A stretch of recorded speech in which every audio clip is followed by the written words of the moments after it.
The wind in Willowbend didn't just blow, it scoured. It came off the snow-capped peaks with a hunger, peeling paint from the clapboard buildings and whistling through the gaps in their frames like a ghost searching for a way in. Out on the edge of this snow-bitten town, a woman stood in the middle of the street, a wicker basket clutched to her chest like a shield. Her name was Eliza Hart, and the whispers that followed her were colder than the wind itself. They said she was a widow. They said she was barren. They said she had a darkness in her past that clung to her like trail dust. And now they said she was a thief. The lawman walked toward her, his boots crunching on the frozen dirt. Sheriff Thomas Vale. His face was a road map of hard years, his shoulders broad enough to carry the weight of this whole town's sins. He'd heard every plea, every lie, every desperate cry a person could make, but he'd never seen a look like the one in Eliza Hart's eyes. It wasn't fear, it was defiance. He took one more step, his hand outstretched. "Ma'am," he said, his voice low but firm, "the law says I have to see what's in the basket." The wind whipped a strand of graying hair across her face, but she didn't blink. She hugged the basket tighter. For a moment, it seemed she wouldn't speak at all, that she'd let the wind carry her away before she'd give up what she was holding. Then her voice, cracked and raw, cut through the gale.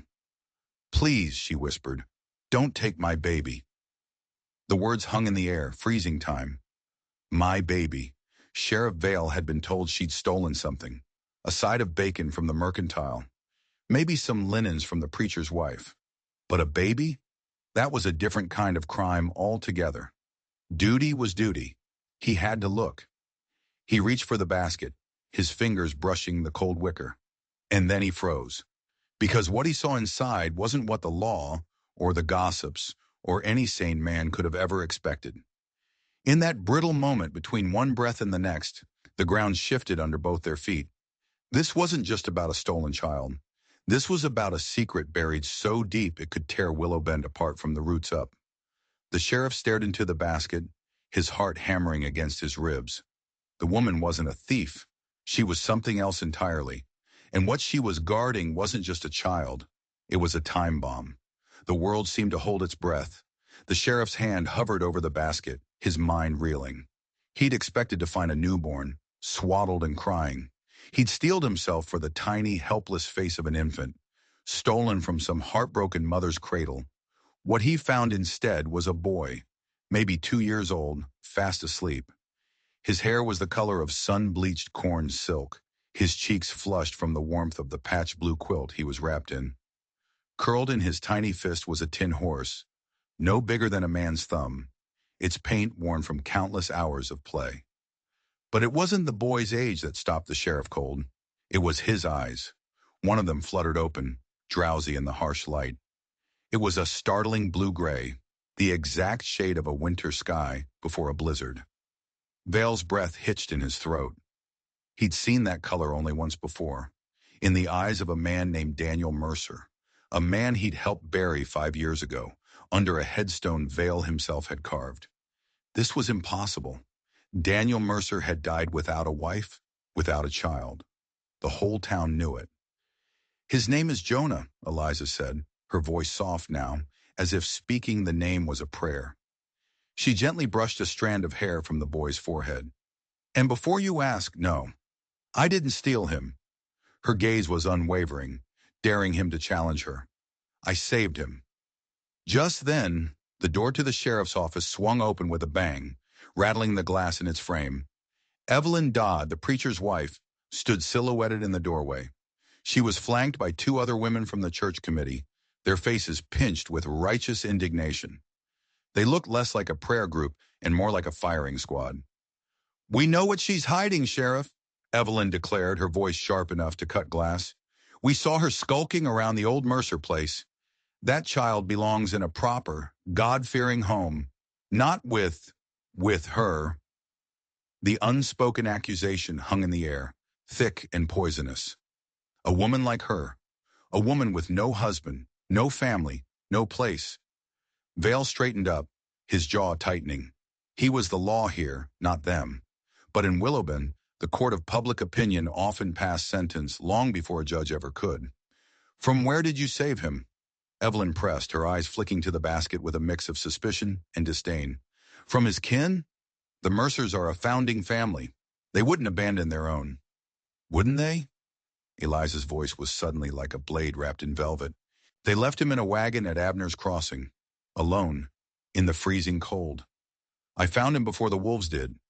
A nervous murmur rippled through the church women. Abner's Crossing was a desolate place, known for predators both four-legged and two. Leaving a child there was a death sentence. Vale's gaze was fixed on the boy, who was now blinking up at him with a sleepy trust that twisted something deep in the sheriff's gut. Why bring him here, Eliza? Why not come to me sooner? She met his eyes, her own filled with a fierce protective fire. Because I've heard the talk. I know what Evelyn and her committee do with orphans. They put them on a train headed east, where they disappear into factories and workhouses, where no one knows their name or where they came from. I won't let them do that to him. We would find him a Christian home, Evelyn snapped. Then maybe you should have started by not throwing stones at the only roof that's kept him warm for the last 3 nights, Eliza shot back. The boy, Jonah, shifted in the basket. The tiny tin horse clinked softly against the wicker, and then, in a voice barely louder than a breath, he murmured a single word that silenced the entire room. Mama. He wasn't looking at the preacher's wife. He wasn't looking at the sheriff. He was looking right at Eliza. Evelyn Dodd took a step back as if she'd been slapped. The other women exchanged uneasy glances. The words, so small and yet so powerful, had changed everything. It was a claim, a bond. Sheriff Vale felt a forgotten chamber in his own heart unlock. He remembered his late wife, the way she could soothe a crying baby with just a touch. He remembered the ache of an empty house. He looked at Eliza, not as a suspected criminal, but as a woman holding on to the only thing that mattered in her world. And he looked at the boy with Daniel Mercer's eyes. He made a decision. He exhaled slowly, the breath turning to smoke in the cold air. All right, he said, his voice carrying the finality of a gavel strike. Nobody's taking him anywhere. Not tonight. He looked directly at Eliza, his gaze hard. But in the morning, you and I are going to have a long talk. Eliza's chin lifted. A silent promise. I'll be here, she said, and so will he. But morning in a town like Willowben has a way of bringing more than just sunlight. Sometimes it brings the past riding in on a fast horse, ready to claim what it believes is its own. And that past was already on its way. Dawn broke pale and cold, tracing silver frost along the hitching posts and the eaves of the sheriff's office. By the time the church bell struck 8, the story had spread through Willowben like a fever. Eliza Hart, the town outcast, was holed up in the sheriff's office with a secret child, a Mercer child, and the sheriff, for some reason, was protecting her. The whispers turned to accusations over breakfast tables and in the blacksmith's shop. Sin disguised as charity, a woman with a spotted past trying to lay claim to a good family's name. Inside the office, Eliza sat on a hard wooden bench, Jonah sleeping against her shoulder, the blue quilt wrapped around them both. She hadn't slept. She knew the hours before sunrise were when battles were won or lost. Sheriff Vale stood by the window, a cold cup of coffee in his hand, watching Main Street come to life. They're circling, he said, his voice a low rumble. Let them, Eliza murmured, her hand stroking Jonah's fine hair. I've lived through worse than words. Words have a way of becoming ropes, Eliza. Vale turned from the window, his expression grim. And folks around here are already looking for a tree. Before she could answer, the sound of hoofbeats cut through the morning quiet. It wasn't the slow, steady trot of a local rancher. This was faster, harder, a horse being pushed to its limit. Vale's eyes narrowed as a dark bay gelding thundered into view, steam puffing from its flanks in the frigid air. The rider swung down in one fluid motion. He was tall and broad-shouldered, with the kind of arrogant confidence that made people step aside without knowing why. His coat was covered in trail dust, his hat pulled low over eyes the color of a gathering storm. He pushed open the office door without knocking, and a chill that had nothing to do with the weather swept into the room. Eliza's entire body went rigid. Her blood ran cold. She knew this man. Eliza, he said, his voice slow and deep, tasting the name as if it were a long-forgotten whiskey. You're a long way from the girl who used to race me to the creek. Caleb Mercer, Daniel's cousin, and a lifetime ago, the man who had asked her to marry him, just before her father sold her off to a richer, crueler man. And you're a long way from the man who swore he'd never set foot in Willowbend again, she replied, her voice steady despite the tremor in her hands. His gaze flicked from her to the sleeping boy in her arms. A predatory smile touched his lips. Looks like you've been keeping company with my blood. Sheriff Vale stepped forward, placing himself between Caleb and Eliza. You here on personal business, Mercer? Or legal? Caleb's jaw worked, a muscle ticking in his cheek. Both, he said, his eyes never leaving the child. My brother's dead. His son was left without proper care. That makes him my responsibility, by blood and by law. He pulled a sheaf of papers from his coat pocket. And I've got the documents to prove it. Eliza rose slowly, shifting Jonah so he stayed asleep against her. Your responsibility? Her voice was quiet, but it was filled with iron. Where was that responsibility when he was left freezing to death in a wagon? Where was your law then? You don't know the whole story, Caleb growled. Then tell it to me, she challenged, taking a step toward him. Because I was the one who saw the frost on his lips. I was the one who heard the wolves gathering in the tree line. For a split second, Caleb looked away, a flicker of something unreadable in his eyes. Then he looked back, his voice dropping to a conspiratorial whisper. There's more at stake here than a child, Eliza. These people, this town, they won't protect you, but I can. He took a step closer. Let me take the boy. I'll tell everyone you were helping me. You won't have to stand in the storm that's coming. It was a threat wrapped in a promise, an offer of protection that felt more like a cage. She held his gaze, her spine straight as a rifle barrel. I've been standing in storms my whole life, Caleb. The only difference is, this time, I'm not standing alone. Vale's eyes moved between them, reading the silent war that raged in the air. He knew Caleb Mercer's reputation. He was the kind of man who believed his claim was righteous, and men like that were more dangerous than any common outlaw. They didn't just break the law, they bent it to their will. On the bench, Jonah stirred. The little tin horse clinked in his small hand. His blue-gray eyes blinked open, landing first on the imposing figure of Caleb, then on the familiar face of Eliza. And without a moment's hesitation, he reached out his small arms, his fingers grasping for the woman who had carried him through the cold. Not for the man who shared his blood, but for the woman who had claimed his heart. Caleb's face hardened into a mask of cold fury. The battle lines had just been drawn, and in Willowbend, the fight between blood and love was about to turn brutal. By noon, it wasn't just whispers anymore. It was a formal declaration of war. A notice was nailed to the courthouse door. An emergency hearing, called by the town council to determine the welfare and rightful guardianship of the Mercer child. It was set for the following morning. The town was gathering, choosing sides, the air thick with judgment. Sheriff Vale poured a cup of coffee he knew Eliza wouldn't drink and handed it to her.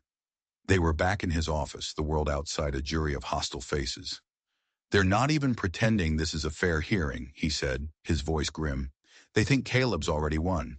And who speaks for Jonah? She asked, her voice hollow. That's the trouble, Eliza. Vale's gaze was soft with a frustration he couldn't hide. They think Caleb, with his name and his papers, is the only voice that matters. The door opened and Caleb stepped in, as if summoned by the conversation. He didn't bother to tip his hat. They're ready for us, he announced, not to the sheriff, but to Eliza. It was a challenge. I'm not, she replied, her voice a low thrum of defiance. He let out a dry, humorless laugh. You think readiness matters? This isn't a fistfight, Eliza. This is about the law, and the law's on my side. Vale shifted his weight, his hand moving to rest casually on the butt of his Colt Peacemaker. It wasn't an overt threat, but it was a clear reminder that Caleb wasn't the only man in the room with power. The law has a way of looking at all the facts, Mercer, not just the ones you bring with you. The council chamber was packed. Benches groaned under the weight of ranchers, merchants, and their wives, all eager for the spectacle. Judge Hollis, a man whose spine was as flexible as his political ambitions, sat behind a long oak table, spectacles perched on his nose. "We'll hear statements," he declared. "Mr. Mercer, you may begin." Caleb stood, his posture relaxed, his voice carrying the easy confidence of a man who knew he held all the cards. He painted a picture of himself as the honorable uncle, riding in to rescue his orphaned nephew from the clutches of an unstable, destitute woman. He spoke of legacy, of blood right, of duty. He didn't raise his voice. He didn't need to. Every word was a carefully placed stone, building a wall between Eliza and the boy. When it was her turn, Eliza rose, holding Jonah tightly in her arms, the weight of 100 pairs of eyes pressed down on her. "You all know what it is to lose someone," she began, her voice shaking but clear. "Some of you have buried husbands, wives, children. You know the cold that settles into your bones and never quite leaves." A few people shifted uncomfortably, but not a single one of you would leave what was left of your family to freeze alone on the prairie. A ripple of unease went through the room. "I didn't take Jonah from his blood," she continued, her voice gaining strength. "I took him from death, and I will not hand him back to a man who only showed up when he thought there was something to gain." Caleb's face darkened, but Judge Hollis held up a hand. "We will recess. The council will deliberate." Outside, snow began to fall, fine, sharp flakes that clung to coats and lashes. Vale stood beside Eliza under the overhang of the courthouse roof. "They're leaning his way," he said quietly. "Tradition, property, bloodlines. Those things matter more than the truth in a place like this." "I figured," she replied, her eyes on the swirling snow.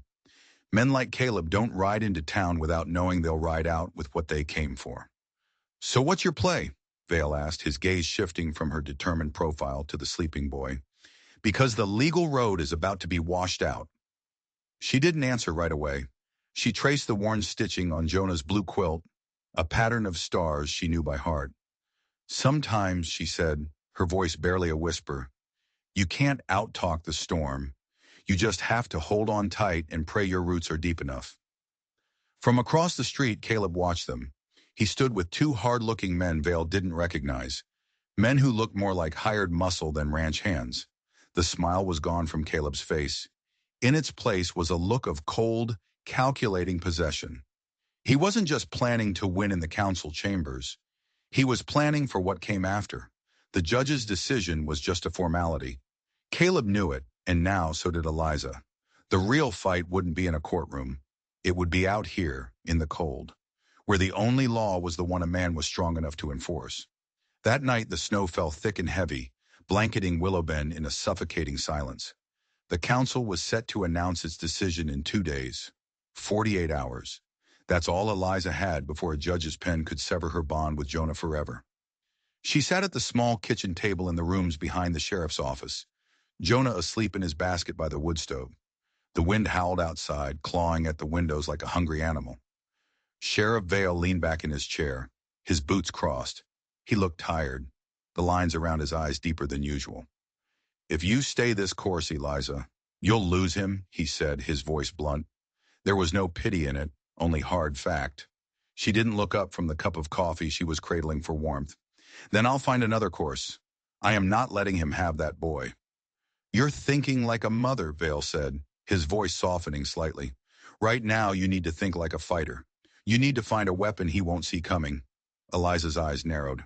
"I've never been one for playing games, Sheriff." "This isn't a game." Vale leaned forward, his forearms resting on the table. "This is a war, and Caleb Mercer isn't fighting for his nephew. He's fighting for control. I've seen men like him my whole life. They don't care about blood, they care about power. You take away his power, you take away his fight." She frowned, a flicker of uncertainty crossing her face. "And how do I do that? He has the law, the council, the whole town on his side." Vale slid a folded piece of paper across the table. It was a land deed, brittle and yellowed with age. "Not the whole town," he said. "The Mercer Ranch is drowning in debt. Caleb's been selling off cattle and leveraging the land to pay for gambling habits down in Cheyenne. These are the county records. I rode out last night to get them." Eliza's heart hammered against her ribs. He had risked his position, riding out in secret to get this for her. He's not trying to save his nephew, Vale continued, his voice low and intense. He's trying to save himself. Daniel's portion of the inheritance. That's what this is about. If he gets custody of Jonah, he gets control of the boy's assets. It's enough to clear his debts. She stared at the paper, the spidery ink detailing another man's ruin. You're telling me to use this against him? To humiliate him in front of the whole town? It went against every fiber of her being. She had never been one to kick a man when he was down, no matter how much he deserved it. I'm telling you to tell the truth, Vale corrected gently, but to tell it in a place where the truth stings the hardest. Sometimes the only way to fight a fire is with a fire of your own. She thought of Jonah, of his sleepy smile, and the way his tiny fingers curled around hers. She thought of the cold, possessive look in Caleb's eyes, the look of a man claiming property, not family. This wasn't about decency anymore. This was about survival. Jonah's survival. Finally, she looked up, her decision made. A hard, cold resolve settled in her eyes. What do I need to do? The next morning, Eliza walked into the Willowbend General Store, the one place in town where a whisper could travel faster than a telegraph. She didn't speak of custody or council hearings. She didn't raise her voice. She simply asked the proprietor, Mr. Abernathy, in a calm, concerned tone, if he'd heard about the trouble at the Mercer Ranch. She spoke of cattle gone missing, of worried creditors from Cheyenne asking questions, of men in dark coats coming to collect on debts Caleb couldn't pay. She didn't need to embellish. Her quiet certainty, the genuine worry in her voice, made the story heavier and more believable than any shouted accusation ever could. By the time she paid for a small bag of flour and walked out, the whispers had already started. A different kind of whisper. Not about her, but about him. Vale met her at the hitching post outside. A faint, approving smile touched his lips. You sure you're ready for the storm you just lit? She pulled her thin shawl tighter, shielding the now awake Jonah from the biting wind. If I can't stop the storm, Sheriff, she said, her voice ringing with newfound strength, then I'll make damn sure it hits the right man first. Caleb Mercer thought he was the only one in this town who knew how to play hard. But Eliza Hart had just put her first piece on the board, and her next move was going to cost him everything. The Willowbend Council Hall was a tinderbox waiting for a spark. The air inside was thick with tension, a stark contrast to the cold, clean snow falling outside. The benches were even more crowded than before. The rumors Eliza had started had done their work. People weren't just here for a spectacle anymore. They were here to see if one of their town's founding families was built on a lie. Eliza sat in the front row, Jonah on her lap. He was quiet, his small hand clutching his tin horse as if it were a talisman. She could feel Caleb's eyes on her from across the room, burning with a cold fury. He knew what she'd done. The whispers had found him. His slow, confident smile from the day before was gone, replaced by a tight, angry line. Judge Hollis banged his gavel, the sound unnaturally loud in the silent room. This council has reached a decision, he began, his eyes avoiding Eliza's. In the matter of the custody of the minor child, Jonah Mercer, we find that blood right and established family lineage must take precedence. Custody is hereby granted to Mr. Caleb Mercer. A collective gasp went through the room. It was over. She had lost. Caleb stood, a triumphant sneer spreading across his face. He started to walk toward her, his hand outstretched to take the boy. Wait! Eliza's voice rang out, sharp and clear. I have one more thing to say. Judge Hollis frowned. The decision has been made, Mrs. Hart. You made a decision based on a lie, she said, standing up. Jonah held tight against her. She didn't look at the judge. She looked at the people of the town, her neighbors, the ones who had judged her and whispered about her. You give this boy to Caleb Mercer because he has a name, a legacy. But what is that legacy built on? She pulled the folded land records from her coat pocket. Her hand was shaking, but her voice was steady as a rock. It's built on debt, she declared, her voice rising. This is the Mercer Ranch's debt ledger. Caleb has sold off his family's future to pay for cards and whiskey. He's used his livestock, his property, his father's good name, as collateral for gambling debts he can't repay. He doesn't want a son. He wants an inheritance to save his own skin. The room erupted. Caleb's face went white, then a dark, mottled red. "That's a lie," he roared, lunging toward her. Sheriff Vale moved like lightning, stepping in front of Eliza and blocking Caleb's path with a powerful arm across his chest. "That's enough, Mercer." "Then show them your accounts, Caleb," Eliza challenged, her voice cutting through the chaos. "Show the town the truth." Caleb froze, trapped. His mouth opened and closed, but no sound came out. The silence was his confession. It was louder and more damning than any word he could have spoken. The townsfolk stared at him, their expressions shifting from respect to suspicion, then to contempt. He wasn't a patriarch saving his family. He was a gambler trying to cash in his last chip. And that chip was a little boy. Judge Hollis, seeing the tide of public opinion turn so violently, began to stammer. "Well, in light of this new information, the council will have to reconsider." But Eliza knew it didn't matter what the council did now. She had won in the only court that mattered. She had exposed Caleb for what he was. But as she looked at the pure, unrestrained hatred in Caleb's eyes, a cold dread washed over her. She hadn't just offended Jonah. She had publicly destroyed a proud and dangerous man. And she knew, with a certainty that chilled her to the bone, that he would never forgive her for it. She had won the battle in the courthouse, but in doing so, she had just started a war. And Caleb Mercer wasn't going to fight the next battle with papers and laws. The council reversed its decision. Custody was granted to Eliza, pending further review of the Mercer estate. It was a victory, but it felt fragile, like a thin sheet of ice over a deep, dark river. As Sheriff Vale walked her out of the courthouse, the falling snow seemed to muffle the world, creating a strange, isolated silence. "He won't try you in court again," Vale said, his voice a low growl. "He knows he can't win there now. Next time, it'll be on his terms." Eliza pulled Jonah's blanket tighter around him, shielding his face from the wind. "I've lived my life looking over my shoulder, Sheriff, but I'm tired of running." Vale stopped, turning to face her. He studied her for a long moment, his gaze taking in her defiant chin, the exhaustion in her eyes, and the fierce love with which she held the child. "Then don't run," he said, his voice softer than she'd ever heard it. He hesitated, as if weighing his next words carefully. "I've got room at my ranch. It's a few miles out of town. Plenty of work, a roof that doesn't leak. You and the boy, you'd be safe there." It wasn't the first time a man had offered her shelter, but those offers had always come with a price, a silent contract of ownership. Vale's words held no such bargain. There was only a quiet, steady promise of protection. It was an anchor in a storm she hadn't realized she was drowning in. She could only nod, her throat too tight for words.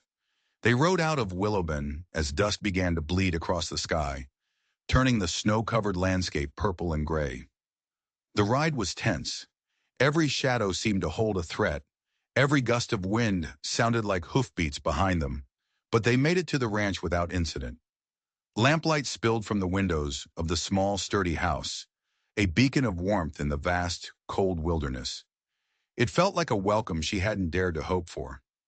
Vale helped her down from her horse, his gloved hand lingering on her arm for just a moment longer than necessary. Inside, the air smelled of wood smoke, coffee, and old leather. It was the smell of home. Vale took Jonah from her arms so she could remove her snow-caked coat. Watching the big weathered lawman cradle the boy so gently, rocking him with an ease that spoke of a deep, buried kindness. Something in Eliza's chest that had been clenched tight for years finally began to let go. She realized in that moment that safety wasn't just the absence of danger. It was the presence of someone willing to stand between you and the storm. "We'll work for our keep," she said, finding her voice at last. Vale looked up, a small, genuine smile reaching his eyes. "You're already worth more than you know, Eliza." The wind rattled a shutter outside, a reminder of the world they had left behind. But inside, for the first time in a very long while, Eliza felt the future open up, not as a lonely road she had to walk by herself, but as a path she might choose to share. But Caleb Mercer was not a man who accepted defeat. As they settled into the quiet rhythm of the ranch, his shadow lingered. He hadn't left town. He was watching, waiting. And as the snow piled deeper and the nights grew longer, they both knew the storm hadn't passed. It was just gathering its strength for one final, devastating strike. 2 days passed in a strange, suspended peace. Eliza cooked and cleaned, turning the small ranch house into a real home. Jonah, thrilled with the open space, chased chickens in the yard, his laughter echoing in the crisp winter air. Sheriff Vale went about his chores, his rifle always close at hand. They didn't talk about Caleb, but his name was a constant, unspoken presence between them, a threat that lay coiled just beyond the fences of the ranch.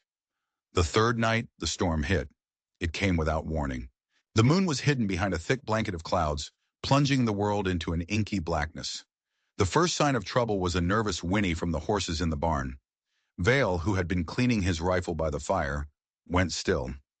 His eyes met Eliza's across the room. "Stay here," he ordered, his voice low, "and bar the door behind me." He grabbed a lantern and slipped out into the night. Eliza rushed to the window, her heart pounding. She watched the small circle of lantern light move toward the barn. It disappeared inside. The seconds stretched into an eternity. Then she heard it, a shout, not of anger but of pain. It was Vale's voice. A primal fear seized her. She grabbed Jonah, who was now awake and crying, and huddled with him in the corner, away from the windows.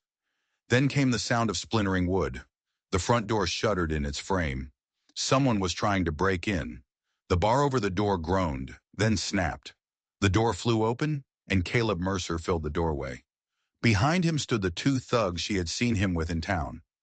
Caleb's face was a twisted mask of rage, his eyes wild. "You took what was mine, Eliza," he snarled, advancing into the room.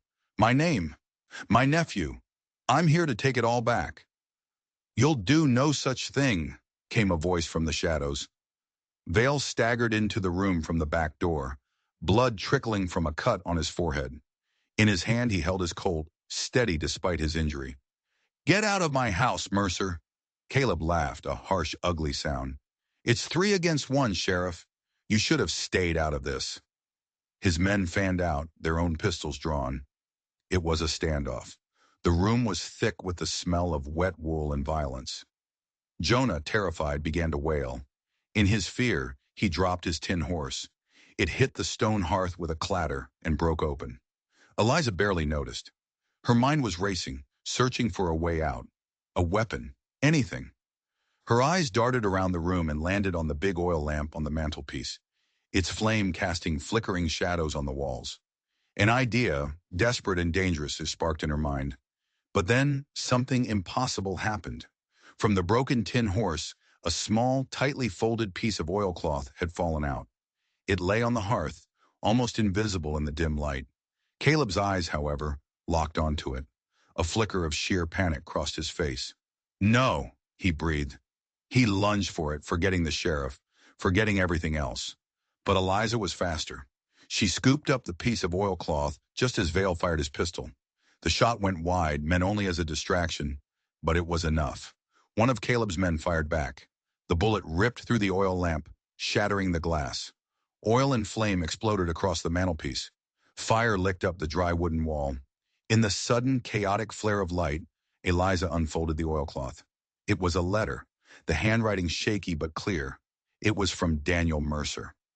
"Caleb," it read, "if you are reading this, I am dead and you have killed me. You were always jealous. You wanted the land, the name. You loosened my saddle cinch before the canyon trail. You thought no one would know. But I am writing this, and I am giving it to my son. He will be my witness." It was a confession, a voice from the grave. Caleb hadn't just been a gambler trying to claim an inheritance. He was a murderer. The abandonment of Jonah wasn't an act of desperation. It was the final step in covering his crime. "It's over, Caleb," Vale said, his voice ringing with authority, his pistol now aimed squarely at Caleb's heart. The fire was spreading, smoke filling the room. Caleb, cornered and exposed, let out a desperate roar. He grabbed the nearest thing he could find, a heavy iron poker from the fireplace, and charged at Vale. Eliza screamed, but she didn't just scream. She acted. While Caleb's men were distracted by the fire and the fight, She grabbed the heavy wooden bar from the broken door. With strength she didn't know she possessed, she swung it with all her might, not at Caleb, but at the legs of his two henchmen. She caught them both behind the knees. They went down in a tangled heap. Her action gave Vale the opening he needed. He sidestepped Caleb's wild swing and brought the barrel of his Colt down hard on the back of Caleb's head. Caleb crumpled to the floor unconscious. The fire was roaring now, eating at the walls of the home that had been their sanctuary. "We have to go!" Vale yelled, grabbing a bucket of water and throwing it uselessly at the flames. Eliza, clutching Jonah and the precious letter, followed him out into the freezing night. They watched from the snow as the flames consumed the ranch house, taking with it the life Vale had built. He stood there, wounded and suddenly homeless, and looked at her. "He's not going to hurt you again," Vale said, his voice raw with smoke and emotion. Eliza looked from the burning house to the man beside her, then down at the sleeping child in her arms. They had lost a roof over their heads, but they had won everything that mattered. They had found the truth. They had found justice. And in the ashes of the old world, they had found each other. Some endings don't arrive with trumpets or a crowd in the street. Sometimes they come as softly as the first thaw of spring, silent, steady, and full of promise. Caleb Mercer and his men were tried and convicted, not just for attempted murder, but for the cold-blooded killing of his own brother. The letter from the grave, penned by a father trying to protect his son, was the only witness they needed. The town of Willowbend, humbled and ashamed, came together to help rebuild the sheriff's ranch. The whispers that had once followed Eliza Hart were replaced by words of respect and admiration. She was no longer the outcast widow. She was the woman who had faced down a monster and won. She and Vale rebuilt the house, board by board, and as they did, they built a new life, a family forged not by blood, but by courage and choice. In a land that often rewarded the loudest voice, in the strongest fist, they discovered that true strength was found in the quiet acts. A fire kept burning through the night. A child's blanket folded at the foot of a bed. A hand reached out in the dark. Maybe that's a lesson we can all carry with us. That real strength isn't about the storms you can create, but about being the shelter for someone else when their own storm hits. It's about the choice to protect, to forgive, and to stand beside someone when the rest of the world turns away. If you've ever been through a long, cold winter in your own life, you know the incredible power of a little warmth. If you enjoyed this story and you want more tales of resilience, justice, and the quiet victories that matter most, don't forget to like this video and hit that subscribe button. Let me know in the comments below, what was the twist that surprised you the most? Thanks for watching.